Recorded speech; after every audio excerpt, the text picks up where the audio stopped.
finished classification essay. Okay, and today we're going to talk about a new type, reaction essay. From the title, reaction. So what do you expect? No, reaction. What do you expect? Of course, we have all these 5 parts. Today we're going to focus on part 3 and 4 and go through the first 2 parts quickly. So, reaction essay. Reaction means what? Describe your personal first impression. They say that first impression matters. So, sometimes you can change your first impression later on.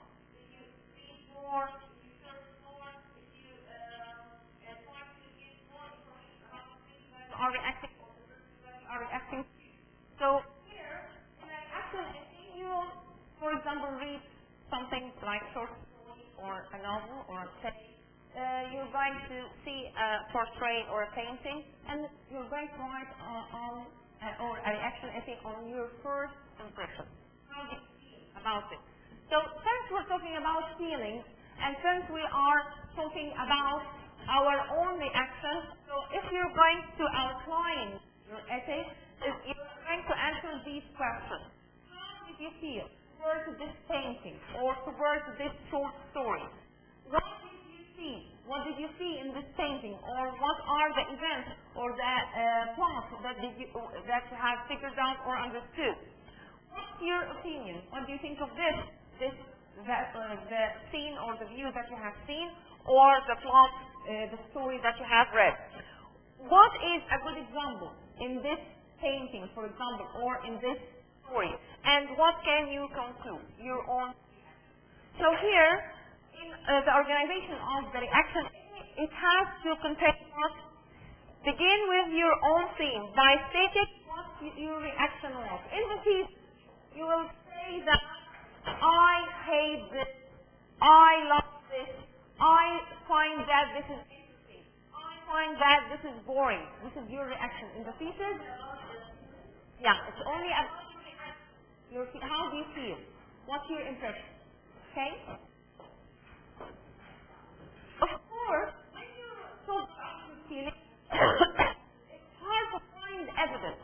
It's hard to support your writings or feelings with evidence, because what you might feel might not be the same feeling with others. However, you have just to tell me or tell the reader why you are feeling like this. This is evidence. Okay? For example, I find that story is boring. Why? Give me example. Because of so and so and so. Or I find that this thing is dull. Why? Because of so and so and so. So here, in giving reaction essay, you need to give describe what thing you are reacting to. Okay? So here, in the introduction of reaction essay, you have to say the first sentence like this. This sentence should give the title, the author, and the publication you need. Your first sentence is giving what? Giving this is part of the background information. So the reaction essay, the hook is something you picture or you depict the scene for the reader. From the very beginning, you're going to talk about what? You need the title of the book you are, or the title of the story you are talking about. By whom? Okay, Charles Dickens or something like this. And in which publication? What's the name of his Great Expectation, for example? And then tell me a brief history about this and how do you feel? This is the thesis. And how do you feel about it later on? So the second and third sentence, this is what? Background information. Where you tell what? You can write the whole book or the whole plot or the whole painting in a nutshell. Okay? This is the introduction. The hook is about what I'm talking about. The title of the book or the title of the painting, the author or the painter, and the publication or the name of the painting. Like, for example, Mona Lisa for Leonardo da Vinci. Okay? And then, give a brief summary. Yeah, after 1 hour. Okay, one third. Okay? and then give brief information about it in a nutshell. And finally, give your own last sentence, which is the thesis. In the thesis statement, you simply agree or disagree, identify or evaluate. How we're going to write it. So let's take an example, for example. A thesis statement is specific rather than vague or general. The example: Hemingway's war stories are very good. This is what Hemingway's stories. You're talking about Hemingway. Okay, so you're saying that Hemingway's war stories are good. Okay. Is this a good thesis? Excellent. This is not a good thesis because it has to be specific. Like, for example, Hemingway's stories help create a new prose style by employing extensive dialogue, shorter sentences, and strong Anglo-Saxon words. So, what we're going to do later on, all we were writing is going to be like the word writer, word novel. Okay? That's why you are going to start writing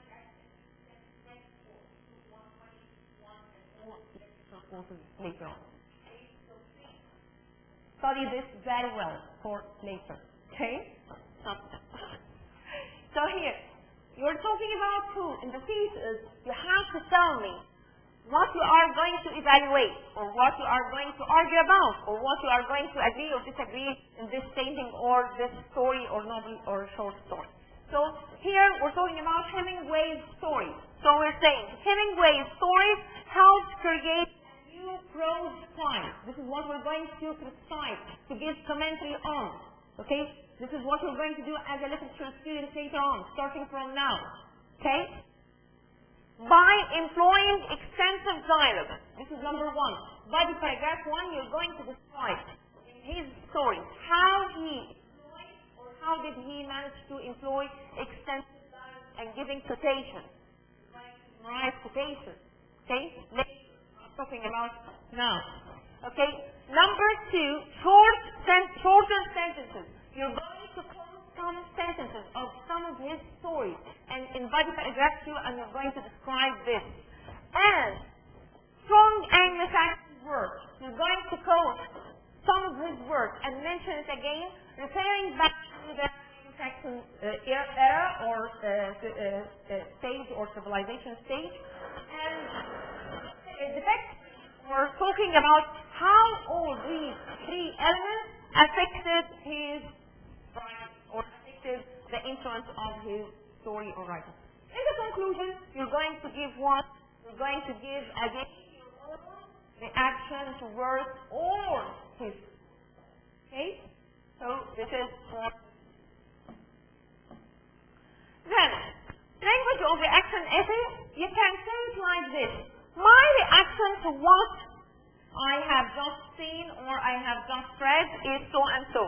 Just read is that. Okay? Here, for example, I think that, I see that, I feel that, it seems that, in my opinion. Because, why? Why you're feeling so and so, it seems, or in my opinion, because. Okay? And finally, this close is, have to go.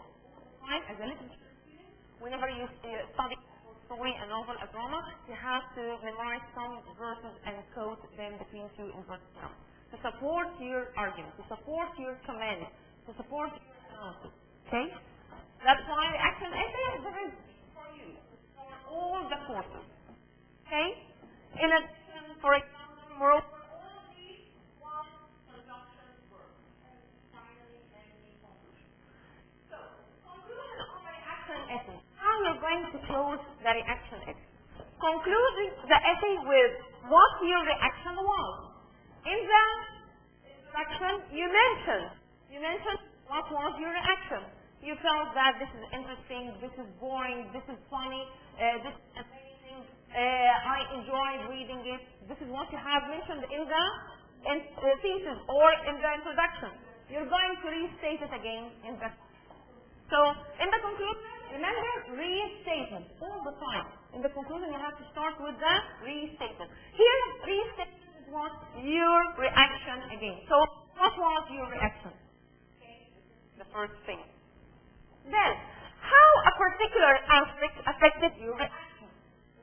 What happened, or what did you find in your reading, or what did you find in this painting, or what did you find in your reading and analysis for the story, or the novel, or the short story that affected your feeling?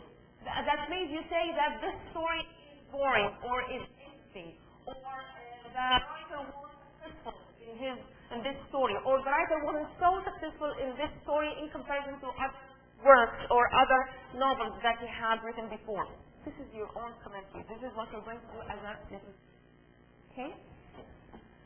Then, explain if it was changed and why. Suppose at the beginning of reading this novel or short story, you were feeling that this is very interesting. And by the end, or you didn't find this climax of the plot, and you didn't find this turning point, so you were disappointed, and by the end, you felt that you are interesting as you thought at the beginning. Sometimes when you read the first part or the first chapter, you might feel that this story is dull and boring, and when the writer goes with you till the climax or the plot, you find that this is really an interesting and exciting story. Okay? So, if you're going to tell us that your first initial reaction was, and after reading and finding so and so and so, and when this character did that or said that, or this between who and who, the two parties, or this monologue, where the writer was monologuing and talking to himself about so and so, affected your reaction towards this. Okay? So this is what we're going to summarize. Okay? So we're going to say again, what was your reaction? And if it has changed, you have to tell me what made it, or you have to tell your reader what made it change. Okay? If it remains the same, tell why it remains the same. At the beginning of the story, or by the first impression by looking at this painting was that this painting is so dull, and by the end, you're still feeling that this painting is so dull. So again, you have to interpret or repeat it again. Actually here, this is the conclusion. So you mentioned this in the body paragraph, but this is again summarizing and restating what you have mentioned in the body paragraph. So, we're going to stop for this part. Let's move to part 3. Okay? So this is reaction. For example, here we have a painting. Okay? How do you feel? Here in the book. When you look at this painting, how do you feel? Painting page 140. How do you feel when you look at this painting? You feel cold, okay. You feel it's full of light. So, what else? Joyful, okay. What else? Yeah, we're still. So, your reaction might change, okay? She's feeling cold, she's feeling bright and joyful. What about this painting? Here, the following one. Again, page 146. Book, part 1, page 146, stimulating ideas. Do you feel, she feels that they are miserable. Yeah, they are not playing in the club, they are playing in the street. So maybe they are miserable. They are enjoying themselves, playing tasteful, okay? What else? Nothing called right reaction or wrong reaction. This is how do you feel. You feel that they are miserable, so all your essay you're going to interpret why you are feeling like this. Feeling that they are enjoying themselves, you're going to interpret and describe. The most important thing is to describe. And when you describe, you have to describe the painting itself. On the upper corner you will find, on the left you will find, on on the right, you will find above the head, you will find laundry hanging. All these descriptions matter. Okay, it gives you impression, or it talks about your own impression. All details. You have to describe all details in a painting or in a story or a drama play. Why? To tell us why do you feel like this. Okay? Or your actually this is your comment. Okay? So let's move to this painting. What can you see? Look.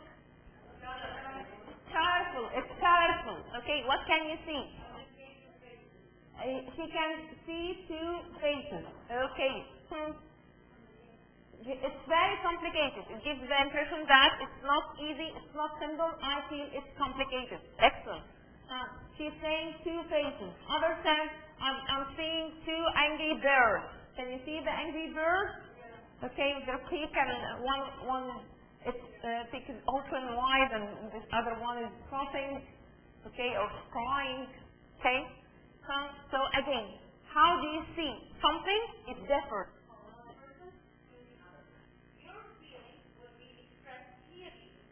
Introduction.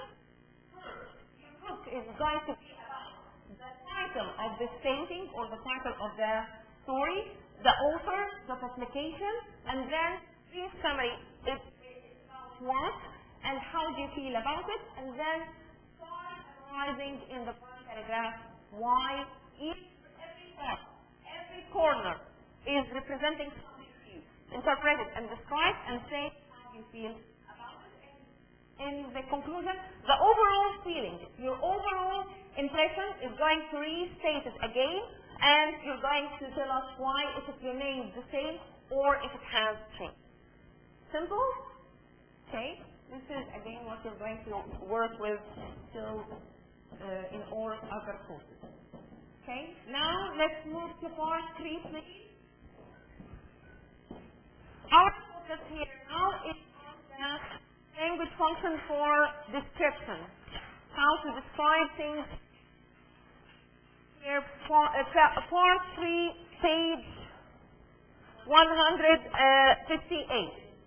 The expression of use. Okay? The expression of use. This is the essay that we're going to look at it and try to analyze it quickly. Here, we have two other pictures.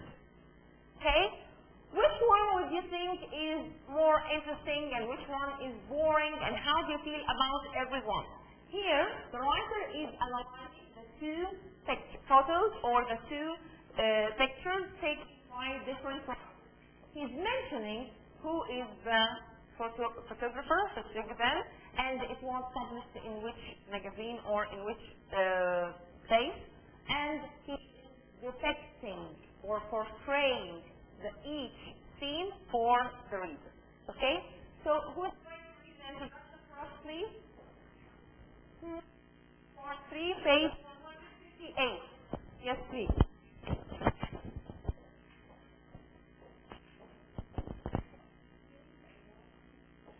And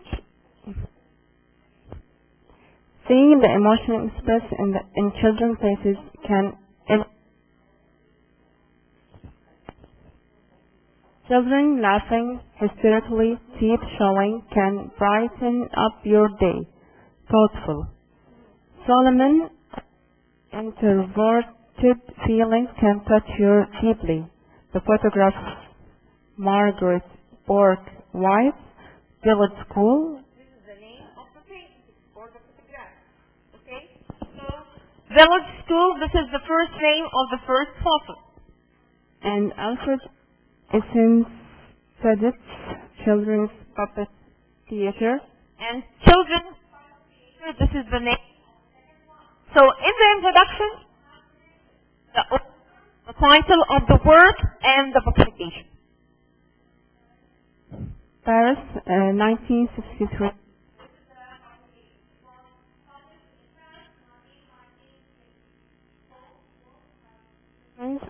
As essential figures.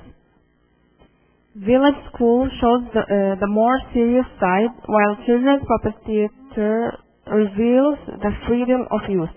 Also different, both photographs display a transparency of feeling reflected in the body language and facial expression of the subject. We will see that the writer here is doing what? In the introduction, he presented the two paintings. Talking about the author, the photographer of each one, the name of each one, where it was published, and what the theme of each one. Okay? What it's about, what the theme of each one. This is at school, and this is in puppet theater. Okay? You know puppet theater. Okay?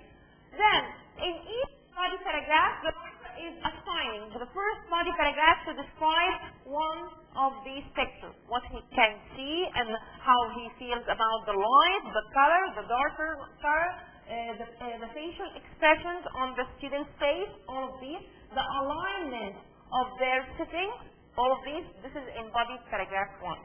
In body paragraph 2, the writer is describing what can he see here, how the students are not aligned on the stage, how the students are scattered, okay? They are happy. Different expressions can be seen on the faces. And then in the third body paragraph, the writer is drawing a comparison between the two paintings, comparing between the alignment of their sitting here, how it's like a triangle, and how they are scattered, standing scattered or sitting scattered here. Comparing between the facial expression here, nearly all the facial expressions are so serious, exactly. Maybe, what else except serious? Or bored, or worried, or afraid, or sad, gloomy, okay? While here we have a variety of facial expressions. So this is but three. You draw a comparison between the two pages. Okay, after finding one paragraph for describing this and one paragraph for describing that, you're going to draw a comparison between the expressions, the light, the edges, the breathing, the edges of the picture. Okay, how this differs from that. The light, and this is darker, this is lighter. Here we have a variety of facial expressions. Some are excited and happy and laughing and screaming and shouting. Others are shocked and afraid and terrified, okay, from what they are seeing or watching. Okay? So again, the reaction essay is your own interpretation. How do you feel about this? And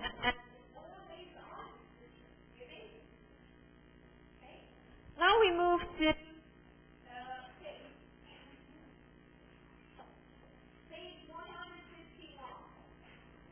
using prepositions. Facial preposition. What's facial preposition? Prepositions to describe what? To describe a place. Like what? Like by, for, with, on, in front of. When you describe, you need to use some prepositions to describe the place. On, under, beneath, below, at the corner, at the upper left corner, at the lower right corner, for example. So here, the children are sitting on wooden benches. So here I'm describing the picture. They are sitting on wooden benches. So here, the following one. Read the sentence and fill in with the missing preposition, please. Exercise number 3, page 161. Who's going to read? The first one. Yes? Yeah.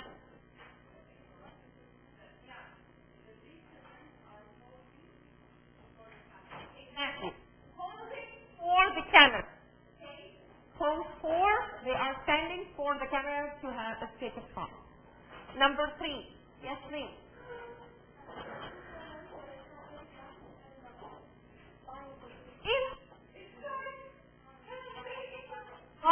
Excellent. Why the book? Exactly. Why the food?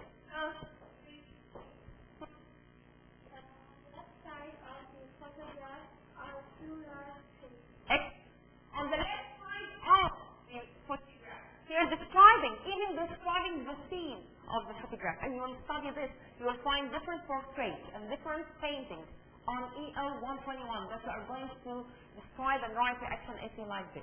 Okay, so please this PowerPoint. Now 5. Yes. Okay, number 5.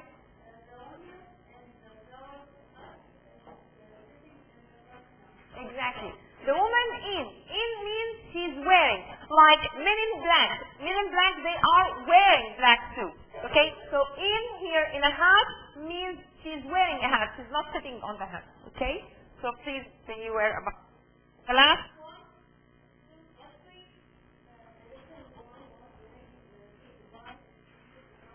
Excellent. Waving goodbye to. So here, page 162. Simile. How to draw simile. Okay. A simile is one. When you depict something here, a simile is a comparison of two unlike things. Simile create images that enrich a piece of writing. They can communicate the meaning in an indirect or surprising way. So, if you want to compare between the two paintings, you have to draw simile. You have to talk about what are the similarities between them and what are the differences. Okay, so this is a comparison where you find similarities and contrasts. Okay, so here it says, for example, he cried like a baby. Like a baby, this is what a simile. The writer here is picturing or depicting the way he cried as a baby. Okay? So here, like is one of the linking words to show a simile.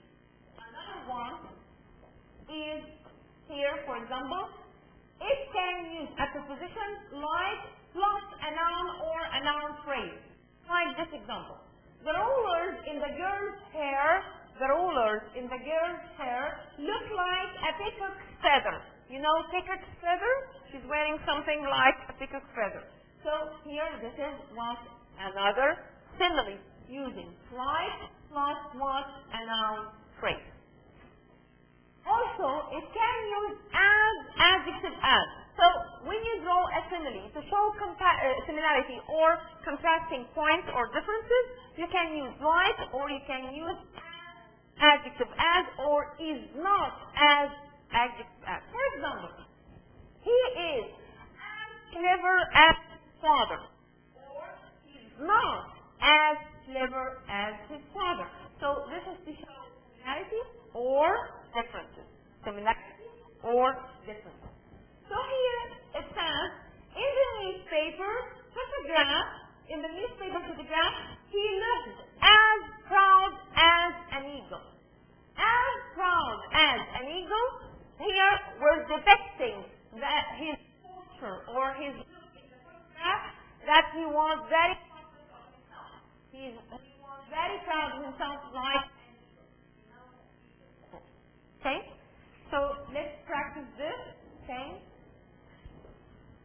Exercise number 5. I want you to match. Please match.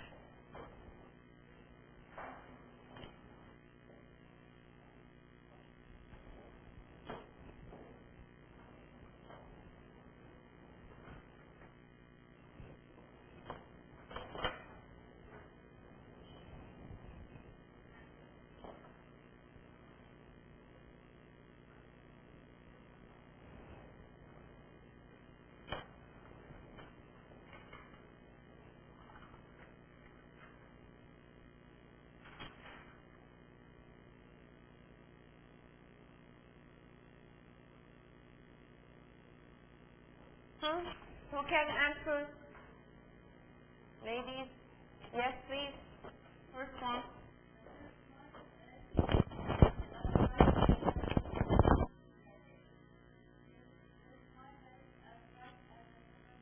Thank you. Number 3. Yeah.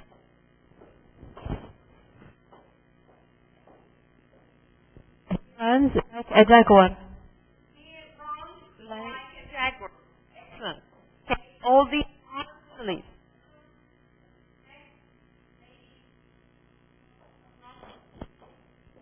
The child is as playful as a young puppy. Exactly. As playful as a young puppy. Number 5. Ladies. Yes.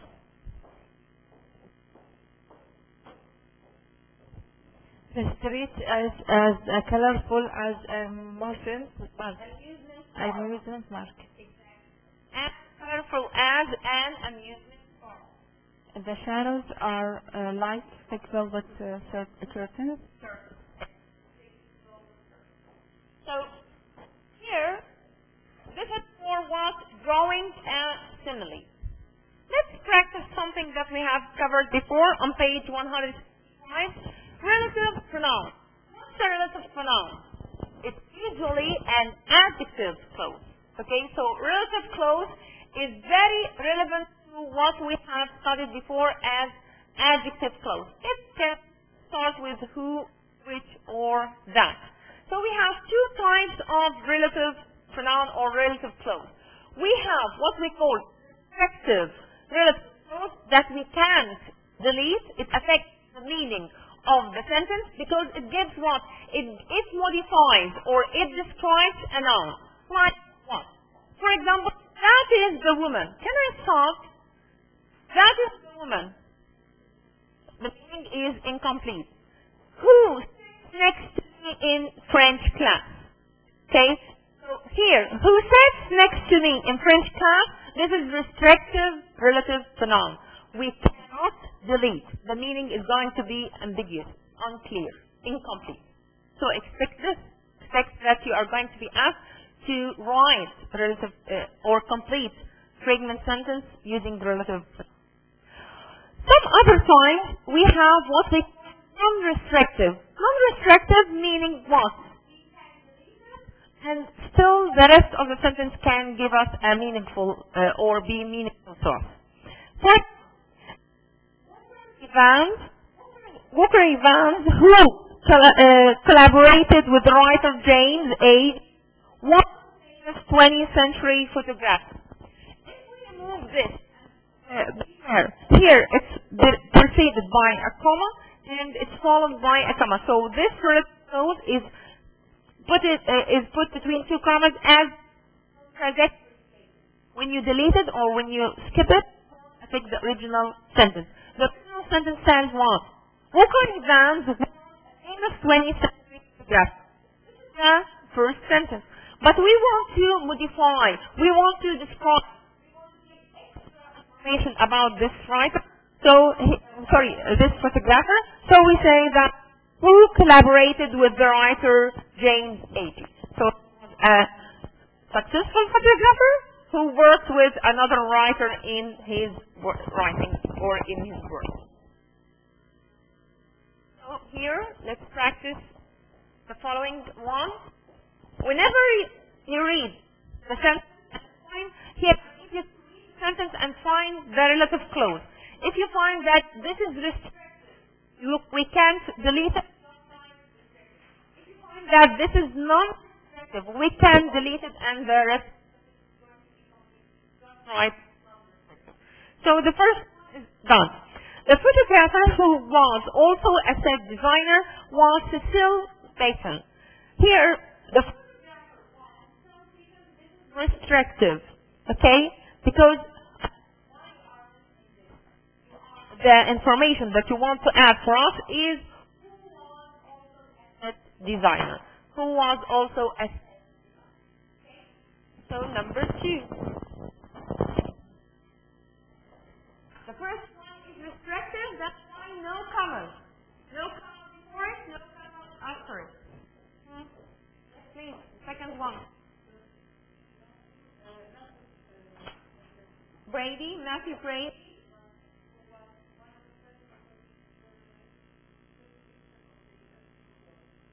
Can we delete it? Yes. So this is non-restrictive. This is non-restrictive noun clause. The adjective clause part. Number 3.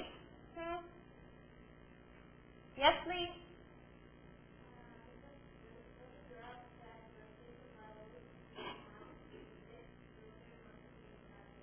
Okay, so that here, can we delete it? No, so this is what? Restricted. Excellent. Next, number 4. Yes, please.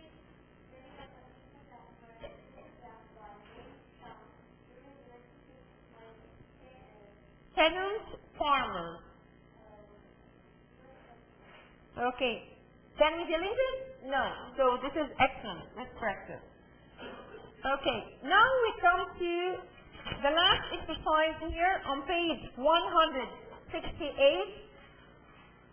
Using who? So sometimes that the function of noun clause, adjective clause or relative clause that with who or with that is to give extra information about a certain topic or a certain object. Okay? What if we want to give extra information about this thing through what it owns or what it possesses or through some of its features or characteristics? For example, you want to identify someone. So you can say, for example, Tom Hanks. You're talking about Tom Hanks, a famous actor, but the other person is not familiar with this Tom Hanks. So you try to identify this actor by something he possessed or he owns. Tom Hanks' clothes, for example, whose film was about so and so. Tom Hanks, whose car is so and so. Tom Hanks, whose hair is so and so. So you describe someone by the features or characteristics that he has or by something he owns. Like this. Here, for example.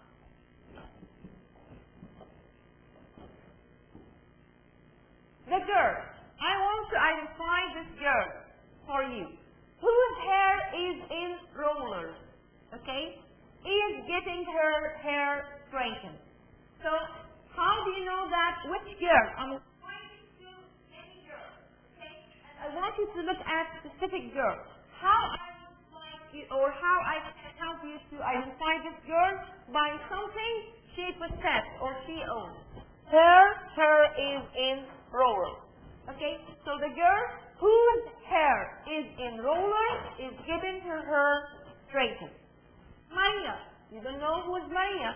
So I say, whose father owns that factory is one of our clients.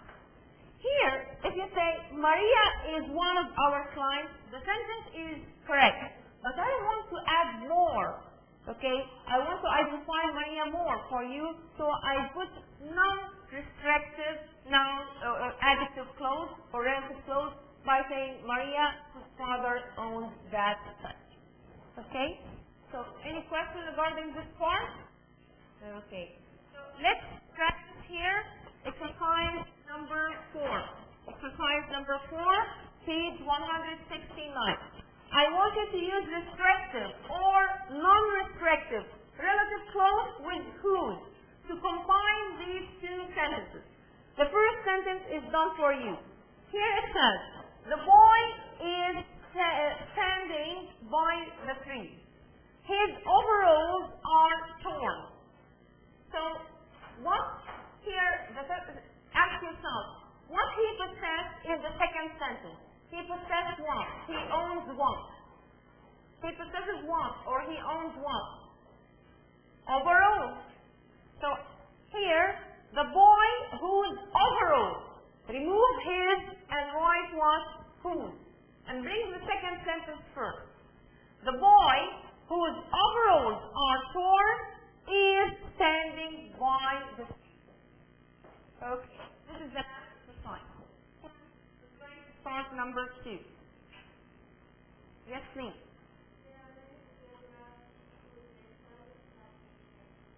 Okay, there are many photographs whose sizes have been changed.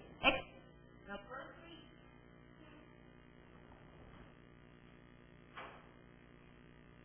Number 3. Yes, please.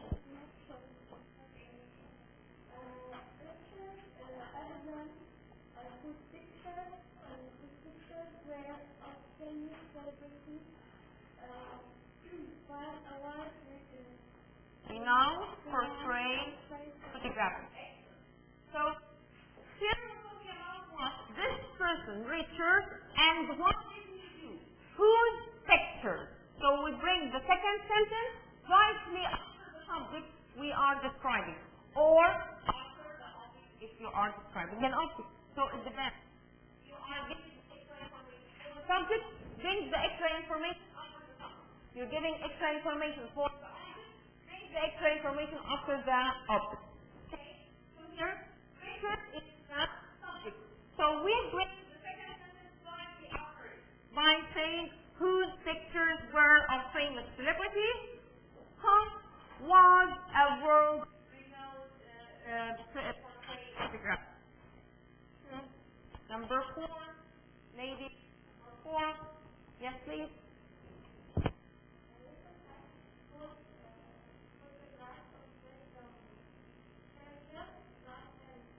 International fame. Exactly. He was born in Ireland. Okay.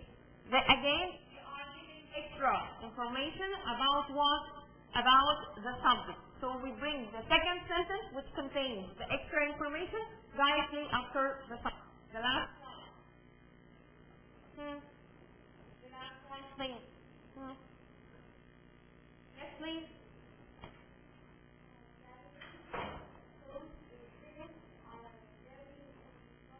Version.